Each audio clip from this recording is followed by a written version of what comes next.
The coffee was cold again. Sergeant Do-hyun Bak noticed this the way he noticed most small disasters. Too late, and with the particular resignation of a man who had stopped expecting things to go right. He set the tin mug back on the console without drinking from it, and returned to the manifest he'd been pretending to read for the last 20 minutes. Cargo hold 7. Atmospheric filters. Replacement bolts for the secondary thruster housing. 43 crates of protein supplement in flavors that no one had requested and everyone would complain about. The UES Chungho, designation FT-7714, was not a glamorous ship. She was a mid-range freighter transport hybrid, built in the Busan orbital yards back when the United Earth Service still had money for proper construction. That was 11 years ago. Now she rattled in ways that suggested personality rather than structural integrity, and her navigation AI had developed what the crew called opinions, moments where it would pause 2 or 3 seconds before executing a course change, as if silently judging the decision. Do-hyun had been her security lead for 3 years. He was good at his job, mainly because he didn't like surprises, and he had learned to treat the entire galaxy as a source of potential surprises. So when the emergency beacon hit their receiver at 0347 ship time, his first reaction wasn't alarm. It was the slow, careful attention of someone turning over a strange stone. "What's the signature?" he asked. Corporal Miun Jang was already at the comm station, her braids escaping from their tie at the back of her neck, a half-eaten rice cracker in her left hand. She had the night watch because she was 23 and still thought night shifts were adventurous. She'd learn. "It's Vothkai," she said. "Definitely Vothkai band, but the modulation's wrong. It's broadcasting on the emergency channel, but it's... Sergeant, it's using the old interspecies distress protocol, the one from before the Accord." He walked over and looked at her screen. The signal was weak, fragmented, bouncing off something dense nearby. Maybe an asteroid cluster, maybe debris. The waveform pattern was unmistakable once you knew what you were looking at. He'd seen it twice before in his career, and both times it had meant something very bad had happened to someone who hadn't expected it. How far? 0.6 astronomical units. Maybe 11 hours at our current speed? She looked up at him. "Should I wake the captain?" He was already moving toward the command chair. "Wake everyone." Captain Sora Lim was the kind of person who became more precise when she was unhappy, rather than less. By the time she'd reviewed the signal data, she had the posture of someone doing math in her head and not liking the answers. "Vothkai emergency protocol," she said, standing at the holographic display table with her arms folded. Her voice had that careful flatness that meant she was thinking out loud, rather than speaking to anyone in particular. "The question is whether it's a ship or a surface beacon." "Surface," said Chief Engineer Taeho Oh from across the table.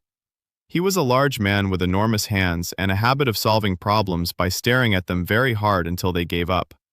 He'd been with the Chungho longer than anyone, and he had the kind of stubble that suggested he'd forgotten to shave rather than chosen not to. If it was a ship, the signal would have better coherence. Something's knocked out their main systems. They're running on a backup. "Vothkai backup systems are rated for 60 hours, Miun said. She'd pulled up their species database on her tablet. They use bioluminescent power cells. It says here they're very efficient. 60 hours from when? Do-hyun asked. Nobody answered, because nobody knew. Sora looked at the star map. The signal was coming from a moon they didn't have a name for, which meant it was either newly surveyed or in an area nobody had bothered to catalog properly. This part of the Keva Belt was technically neutral territory, not under any species jurisdiction, not actively patrolled by anyone. People came here to not be found. Sometimes that was business, sometimes it was desperation. Vothkai aren't allied with us right now, said Corporal Giwan Park, who handled the ship's diplomatic protocols, which was a generous title for what was mostly translation software and a thick binder of cultural notes. He was the youngest crew member and had opinions about everything, stated with great confidence and mild accuracy. The 7th Compact talks are still ongoing. Technically we'd be... I know what we'd be technically, Sora said. Not unkindly, just with finality. She stood there for another 5 seconds. Do-hyun counted them. Change course, she said. 11 hours. Get me whatever we have on Vothkai biology and emergency protocols. And someone heat up actual food. I'm not making decisions on caffeine alone. The Vothkai were not, by most measurements, a species that invited easy sympathy. Do-hyun had encountered them twice before, once during a trade dispute at Meridian Station that had involved a great deal of formal posturing and exactly zero actual negotiation, and once during a 3-day layover at the Hathis outpost where a Vothkai merchant had accused his crew of vibrational discourtesy, which turned out to mean they'd been walking too loudly in the corridor outside her quarters. They were tall. That was the first thing you noticed. Most adults stood 2 meters or more, with a second set of limbs that served as either arms or legs depending on their current need. Their skin was pale gray-blue and slightly translucent at the extremities, which unsettled humans more than it probably should have. They communicated primarily in layered sound, multiple frequencies simultaneously, like a chord rather than a note, which meant that human ears only caught part of any conversation. The rest happened in registers above and below the range of normal hearing, which gave all interactions with them the uncomfortable feeling of only reading every third word of a sentence. They also, according to Giwon's cultural binder, considered it deeply offensive to receive help from a species they hadn't specifically contracted with. So they'd rather die than accept our assistance, Taeho said, reading over Do-hyun's shoulder in the cramped equipment room where they were prepping the rescue kit. It's more complicated than that, Do-hyun said, though he wasn't sure it actually was. Their concept of vet kalara, roughly translated as debt of life, means that if someone saves you, you are bound to them in a way that supersedes all other obligations. It's not a small thing, it's serious. He checked the seal on the portable atmospheric unit. The Chungho had 4 of them, rated for most known biospheres. He hoped the moon had breathable nitrogen-oxygen content, or at least something close. Accepting rescue from an uncontracted species it's not just impolite, it's considered a kind of violation of their selfhood. Taeho was quiet for a moment. He handed Do-hyun the emergency medikit without being asked. So they'd really rather die? Historically, yes. That's stupid. It's their culture, Taeho. I know, it's still stupid. Do-hyun didn't disagree out loud. He zipped the kit closed and stood up. His knee ached from where he'd taken a fragment hit 2 years ago on the Ganymede incident, the one he didn't talk about. It always ached in recycled ship air. He'd learned to treat it as weather prediction. We find them, he said. We assess. We figure it out from there. The moon had a designation in the survey database, KV7714b, which Mian had immediately pointed out was the same number as their ship, which she found either lucky or ominous and couldn't decide which. It had thin but breathable atmosphere, mostly nitrogen, oxygen at around 18%, which would leave them a little breathless but functional. Temperature on the surface was approximately 4 degrees Celsius on the side currently facing its gas giant parent, dropping sharply on the dark side. The rescue team was Do-hyun, Taeho, and Giwon, because Giwon spoke the most Vothkai of anyone on board, which was not much but was more than nothing. They found the crash site 20 minutes after landing. It wasn't a ship exactly, it was a small scout vessel, a 2-person Kethvora, a type used for personal survey missions, not military or commercial. It had come down hard on a rocky slope, clipped something on the way in, and flipped. The main hull was crumpled on one side. Smoke had stopped rising at some point, which meant the fire was out, but also suggested the power cells were either dead or damaged. The emergency beacon was propped against a rock 20 meters from the wreck, running on what looked like a secondary handheld unit. Someone had gotten out, and they'd had enough presence of mind to set up the beacon. The trail through the rocks was not difficult to follow. The Vothkai left tracks unlike any human, 4 points of contact instead of 2, with a slightly irregular pattern that suggested they were injured and compensating. Do-hyun crouched over a dark smear on a pale rock and didn't say what it was. Taeho looked at it and said nothing either. They found her in a shallow depression behind a large boulder, which had clearly been chosen for both shelter from wind and a sightline to the crash site. She was tall, even lying down. Her second set of limbs was pulled close to her body in a way that the cultural notes had described as a posture of acute pain. Her outer membrane, the translucent skin at her neck and wrists, had gone almost opaque, which the note said was a stress response. Her eyes were the amber color typical of her species, and they were open, and they were looking at him with an expression he couldn't entirely read. She said something. He caught maybe half of it. There was a lower register underneath the audible words, a vibration he could feel more than hear, like standing too close to a speaker. Giwon stepped forward. I'm I can try. He spoke haltingly, his Vothkai pronunciation rough but earnest. We heard your signal. We came to help. She said something else. Dohyun's translator implant caught the audible part. Uncontracted. You are uncontracted. I did not call for you specifically. We know, Giwon said in Vothkai, and then switched to standard because his vocabulary was running out. We know, but you're hurt, and we're here. A long silence. The wind on the moon had a thin, reedy quality, the kind that found gaps in clothing and settled there. Dohyun could see she was shivering, or doing whatever the Vothkai equivalent was, a low, continuous tremor that moved through her entire body. He didn't wait for a decision. He took the emergency thermal sheet from the kit and held it out toward her, not wrapping it around her, just offering it. The gesture felt important somehow, a choice she could make or refuse. She looked at the thermal sheet. She looked at him.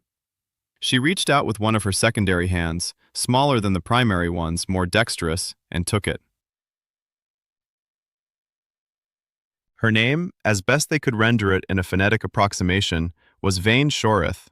She had, Giwon translated with painstaking effort over the next 2 hours, been conducting a solo mineralogical survey of the KV7714 system as part of her position with the Vothkai Scientific Consortium. Her navigator had malfunctioned. She had attempted to manually compensate and had miscalculated the atmospheric entry angle. She had been on the moon for approximately 31 hours. She had 2 broken primary limbs, what humans would call arms, though they served more functions, and lacerations along her left side from where the hull had sheared on impact. She was dehydrated. Her internal temperature was low. She was, by the most conservative reading of the Medikit's bioscan, not in immediate danger of dying, but she was heading in that direction with some determination. Their Medikit was not designed for Vothkai physiology. This was a problem. The temperature regulation compounds are probably fine, Taeho said, frowning at the scanner readout. These are universal spectrum. But the bone stabilization units? We'd have to extrapolate the dosage. A lot. How much extrapolation? Dohyun asked. The kind where I'd be making educated guesses. You're an engineer. A very good engineer who is now doing medicine. He paused. I've done it before. I'm not saying I can't. I'm saying if I get the structural density calculation wrong and I inject her with the wrong concentration, I could make the fractures worse. Vane Shorith had been watching this exchange with that disconcerting amber gaze. She said something. Giwon listened carefully, asked a clarifying question, listened again.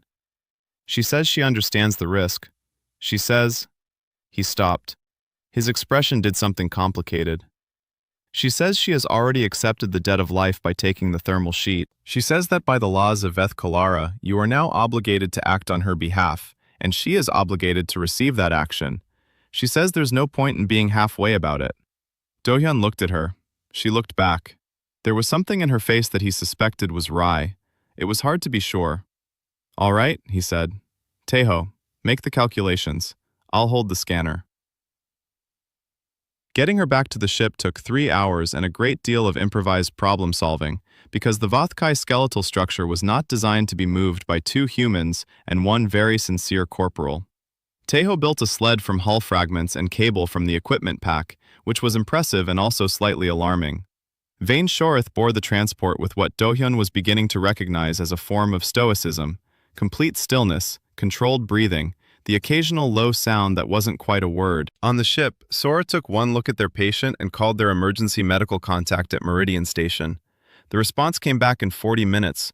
A Vothkai physician named Dr. Kathos, who walked Taeho through the proper bone stabilization procedure via comm, with the specific energy of someone who was deeply unimpressed by the situation, but was going to help anyway. She's stable, Sora told Dohyun afterward, in the corridor outside the medbay. She had her arms folded again, but differently. This time it was more tired than calculating. Dr. Kathos says she'll need 3 weeks of recovery. The limbs will heal.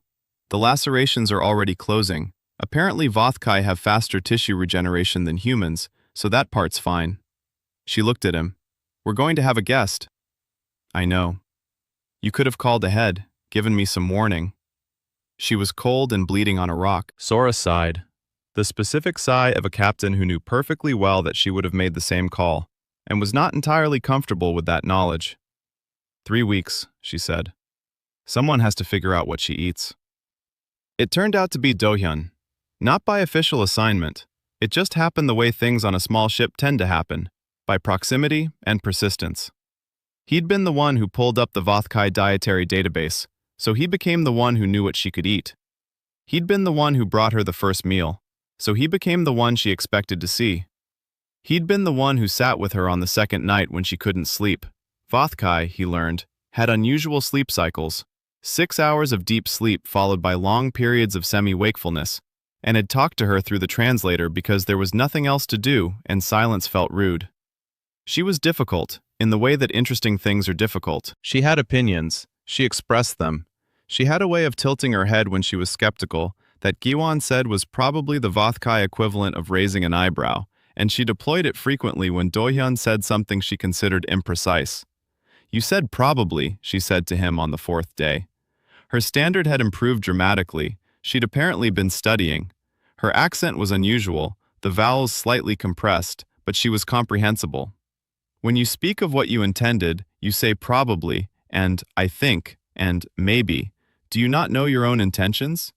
He was sitting in the chair by her bunk with a tablet he'd pretended to be reading. He put it down. "I meant I wasn't sure how something would come across. There's a difference between intending something and landing it well." She considered this. "You are cautious with language. I'm cautious with most things. This is the trait of someone who has been wrong in a costly way." He didn't answer that one. She looked at him for a moment, that amber gaze steady, and didn't push it, which he appreciated more than he expected to. The days developed a rhythm. Mornings he brought food. The Vothkai diet involved a lot of mineral-dense compounds that they synthesized in the ship's fabricator from base materials, and one preparation that smelled powerfully of something between wet stone and copper that the rest of the crew politely avoided. He ate breakfast at the small table in the medbay while she ate across from him, and they talked or they didn't talk, and both felt equally comfortable. In the afternoons, she rested and he worked. In the evenings, she started asking questions. She wanted to know about Earth, about the wars. She'd read about them and found them confusing in a way she was surprisingly willing to admit. "Your species is very small," she said one evening, meaning physically, not in importance, which he'd learned to understand. "And you fight each other. Over what?" "Over everything. Land, resources, ideas. But you would have died for them. All those people in your history. They would have chosen death over compromise."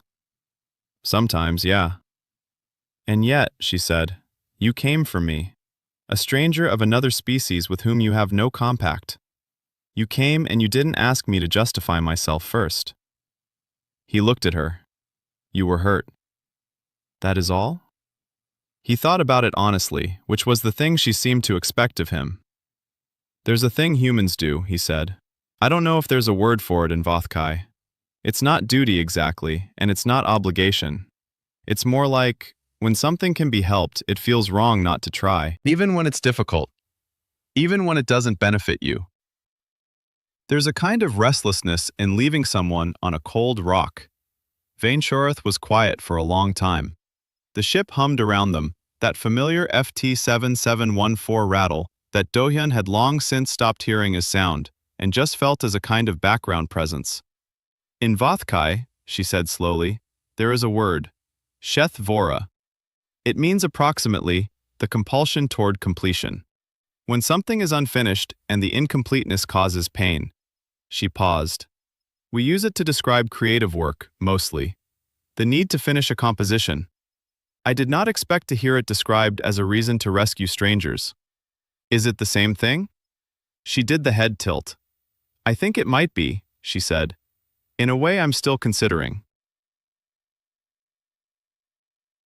On day 12, she walked under her own support for the first time and declared Taeho's bone stabilization work acceptable, which Giwon translated with barely concealed delight, and Taeho received with the expression of a man who had quietly been terrified for 12 days and was now releasing it as a shrug.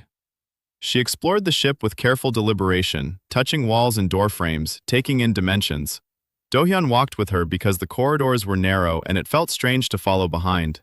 She was taller than him by about 15 centimeters and moved with a quality he could only describe as considered, each step chosen rather than automatic. In the cargo hold, standing among the 43 crates of unwanted protein supplement, she looked up at the grid of exposed conduits on the ceiling and said, "Your ship has been repaired many times." "Constantly," he said. "By the same people?" "Mostly. Tejo's been here longest. I've been here 3 years. Mian came on about a year after me. Giwan's new, relatively." He looked at the ceiling too, just to see what she was seeing. It gets patched and repatched and patched again. There's a section of hull near the engine bay that's basically 3 different alloys now. Tejo has opinions about it. "A ship that old humans continue to repair," she said, "tells you something about the humans who crew it." "Does it? They could have found newer assignments, a better ship. They stayed." She looked at him with that level amber gaze. "You stayed." He didn't say anything. After a moment, she looked back at the ceiling and said, almost to herself, "I don't understand your species fully. I have studied you. I read your histories and your literature and your scientific journals, and I still feel that I am reading the description of a thing without having touched it." She paused. "I think that may be the definition of a thing worth knowing." He was standing close enough to her that he could feel the warmth she put out. Vothkai ran slightly cooler than humans, but she'd been regulated carefully and the medbay was warm, and she'd built up her own temperature in the last few days. There was a smell to her that he'd gotten used to without noticing, mineral and clean, like cold water over stone. "You're going to be okay," he said. It wasn't what he meant to say. It also wasn't not what he meant to say. She turned her head and looked at him sideways, which was a different thing from her usual direct gaze. Softer, somehow. "I know," she said. "I have been okay for several days, but I appreciate you telling me." The crisis came on day 17. It was Mian who picked up the signal, a Vothkai government frequency, encrypted but with a recognizable header. The message took Giwan most of an afternoon to decrypt with the software they had, and when he came to the captain with the translation, his face was doing something Do-hyun hadn't seen on him before. A careful, deliberate blankness that meant he was suppressing something strong. The Vothkai Ministry of Outreach had tracked von Schorth's emergency beacon. They knew she was aboard the Chungho. They were, the message said, grateful for her survival. They were also, the message continued, concerned by the uncontracted nature of the rescue. Under the laws of Veth Kalara, her current status was irregular. There were 2 options. The Chungho could submit to formal compact review, which would take an indeterminate period at a Vothkai outpost, or, and here Giwan had paused in his reading, von Schorth could formally renounce the debt, which would, technically, retroactively void the rescue, which would, legally, mean she had survived the crash without assistance, which was not true, but which would be administratively convenient. "What does that mean for her?" Sora asked. Her voice was flat in the way it got when she was trying not to be angry yet. "It means the debt goes away, she's clean, no obligations." "And for us?" "Nothing, we'd be thanked and sent on our way." Do-hyun hadn't moved from his spot near the wall. He was very still. "What does she know about this?" Sora asked. "She should be told," Do-hyun said. His voice came out quieter than he intended. "She has the right to decide for herself." He was the one who told her. She sat with it for a long time, longer than she usually took with anything. The medbay was quiet except for the ship's breath. Her hands, her primary hands, nearly healed now, rested in her lap, and she looked at them. "They are offering me a way to not owe you anything," she said. "Yes." "They mean it as a kindness. It wasn't a question." "Probably." She was quiet again. Then, very precisely, "I don't want it." He waited. "What was done for me on that moon was real," she said. "You carried me on a sled made of wreckage. Your engineer learned Vothkai skeletal anatomy in approximately 2 hours and then held my bones together with human equipment."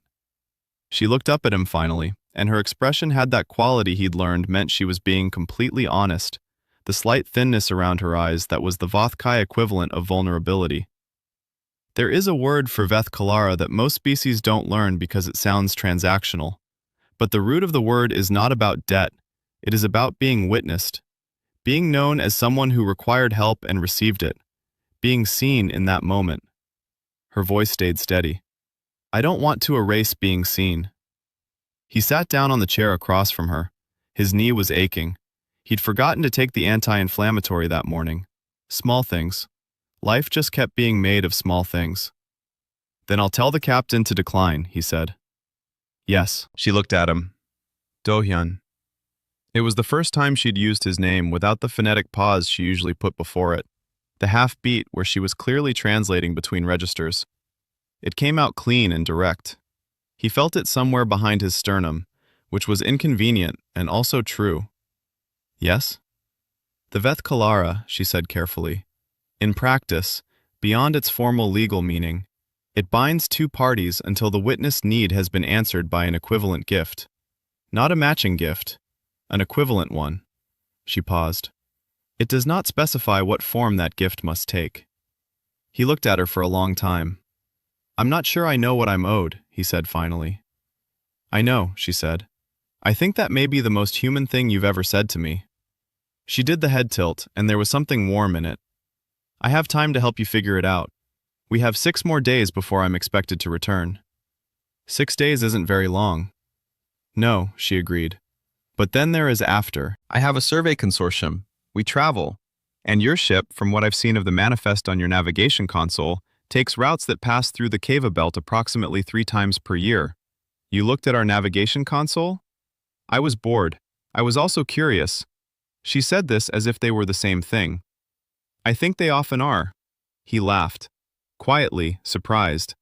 She looked pleased in the subtle Vothkai way, the slight brightness at the outer corners of her eyes.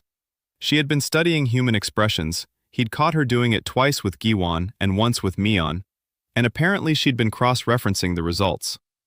On day 19, they were 3 hours out from Meridian Station when Vainshoreth came to the cockpit, which she hadn't done before.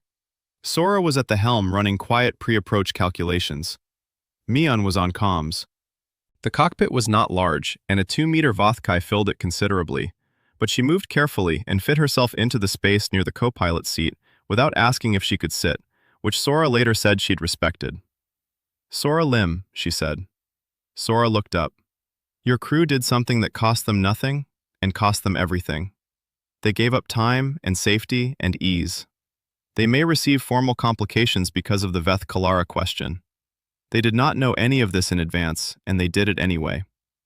Sora looked at her with that assessing captain expression. We know. I want to say, Vainshoreth continued, her standard very precise, the consonants shaped carefully, that the Vothkai Scientific Consortium with which I work has formal agreements with 17 human organizations. After I return, it will have 18. The Chung-Ho and her crew will have standing compact access to any of our research stations in the Cava Belt. Supply priority, maintenance resources, emergency docking. Formally contracted. She paused. This is separate from the Veth Kalara. This is from me, as a Vothkai citizen who observed something remarkable and wants to be accurate about what she observed. Sora was quiet for a moment. Then, how do you say thank you in Vothkai? Vainshoreth made a sound. Layered, complex, the kind that lived in multiple registers at once. Sora couldn't hear all of it, but she felt the lower frequencies in her chest. That's beautiful, Mion said, and didn't bother hiding that she meant it. It means approximately, Vainshoreth said. I see the good that was done and I hold it as true. She paused. Your language's thank you is simpler. I have come to think simple is not lesser. It is often braver. At Meridian Station, the handoff was efficient and correct. A Vothkai medical representative came aboard, reviewed Vainshoreth's treatment records, approved Taeho's work with what Giwon translated as genuine surprise, and filed the formal compact paperwork that Vainshoreth had promised. Giwon took a photo of the stamped documentation and immediately framed it in his mind as the best thing that had ever happened in his diplomatic career, though he kept that to himself. There was a moment, at the docking port, where the crew of the Chung-Ho stood on one side and Vainshoreth stood on the other, and nobody quite said goodbye directly. Mion said she'd done a lot of research on Vothkai music and wanted to send over some listening recommendations. Vainshoreth said she would receive them. Taeho handed her a small package of the mineral compounds from their fabricator, calibrated to her dietary preferences, which she accepted without comment but held carefully. Giwon, trying and mostly succeeding at Vothkai, said something that made her do the head tilt and respond briefly, and he went slightly pink. Do-hyun waited until the others had stepped back. She was in the doorway of the docking port, tall in the harsh station light, her primary limbs held slightly away from her body in the way that meant she was deliberately not crossing them, which the cultural notes had said was a posture of openness. Her lacerations were faint lines now, silver pale against the gray-blue of her skin. Her secondary limbs were still lightly braced, but she moved them freely. "You didn't say anything in the cockpit," he said. "When you listed what the crew did, you didn't include yourself." "I was describing what I observed." "You walked on a broken moon for 31 hours and set up a beacon and stayed conscious and made decisions. That wasn't nothing." She looked at him steadily. "I survived. That is ordinary for my species." "It isn't ordinary," he said. "None of it is ordinary." He meant more than her survival, and she probably knew that. He was, as she had noted, cautious with language. He was also tired of being quite so cautious. 3 times a year, he said. Cava Belt. "I know our routes," she said. "I know." "You checked." "I was curious," he said. "I think curiosity and boredom are often the same thing." She made a sound then, brief, layered, the kind he could feel rather than fully hear, and he understood enough of her now to know it was laughter, genuine and unguarded, the Vothkai equivalent of catching someone off guard in the best way. "Do-hyun," she said, and again his name came out clean, no hesitation. "Yeah?" "The Veth Kalara does not specify timing. The equivalent gift does not need to come quickly, it only needs to come." She held his gaze for another moment with those amber eyes that had looked at him from a cold rock 3 weeks ago and never quite stopped. "So there is no rush." She turned and walked into the station. He stood at the docking port for a while longer than necessary. The station smelled like recycled air and machine oil and the particular kind of busyness that space stations always had, full of species going in a dozen directions on 100 errands. Somewhere in the middle distance, a Vothkai merchant was arguing with a customs officer in layered sound that the officer couldn't fully hear. Ordinary life, conducting itself. When he got back to the ship, Mion was at her station eating a rice cracker and pretending she hadn't been watching through the port camera. Taeho was already in the engine bay, probably arguing with the FT-7714 rattle. Giwon was writing down the Vothkai phrase Van Sharith had said to him, carefully, so he wouldn't lose it. Sora looked up from the helm. "Course for Callisto Station," she said. It wasn't a question. "Yeah," Do-hyun said. He sat down in his station chair and pulled up the manifest for the next cargo run. Atmospheric filters. Replacement bolts. 47 crates of protein supplement in the same unwanted flavors. The coffee was cold again. He drank it anyway. In the navigation display, 3 small lights marked the Cava Belt, moving slowly across the star chart the way all things moved. With distance, with time, with the particular patience of objects that knew the routes by heart. He'd be back that way in 4 months. He thought that was probably soon enough.